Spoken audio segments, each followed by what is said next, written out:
ജോലി കിട്ടും, മര്യാദയ്ക്ക് നിസ്കരിച്ചാൽ റിസ്ക് കിട്ടും. ഹാഫിളത്തുൻ ലിസ്സുഹ, ആരോഗ്യത്തിന് അല്ലാഹു സംരക്ഷണം നൽകും നിസ്കരിക്കുമ്പോൾ. ദാഫിഅത്തുൻ ലിൽ അദാ, പ്രയാസങ്ങളെ അത് തട്ടിമാറ്റും. മത്റദത്തുൻ ലിൽ അദ്വാ, രോഗങ്ങളെ അത് അകറ്റി നിർത്തും. മുഖ്വിയത്തുൻ ലിൽ ഖൽബി, ഹൃദയത്തിന് ശക്തി നൽകും. മുബയ്യിദത്തുൻ ലിൽ വജ്ഹി, മുഖത്തിനത് പ്രകാശം നൽകും. മുഫ്രിഹത്തുൻ ലിൻ നഫ്സി, മനസ്സിന് സന്തോഷം നൽകും നിസ്കാരം. മുദ്ഹിബത്തുൻ ലിൽ കസൽ, മടി ഇല്ലാതെയാവും.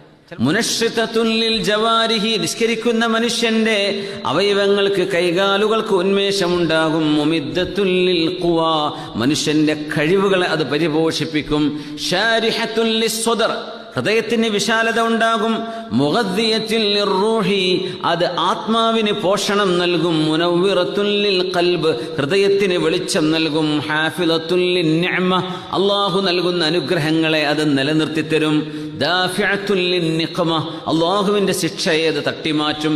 ജാലിബത്തുൻ ലിൽ ബറക, ബറക്കത്തിനെ കൊണ്ടുവരും. മുബഇദത്തുൻ മിനശ് ശൈത്വാൻ, പിശാചിൽ നിന്ന് നമ്മളെ അകറ്റി നിർത്തും.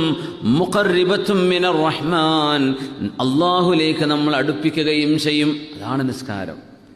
അത്രത്തോളം നിസ്കാരത്തിന്റെ മഹത്വമുണ്ടെന്ന് ഒരുപക്ഷെ നമ്മൾ ചിന്തിച്ചു കാണില്ല.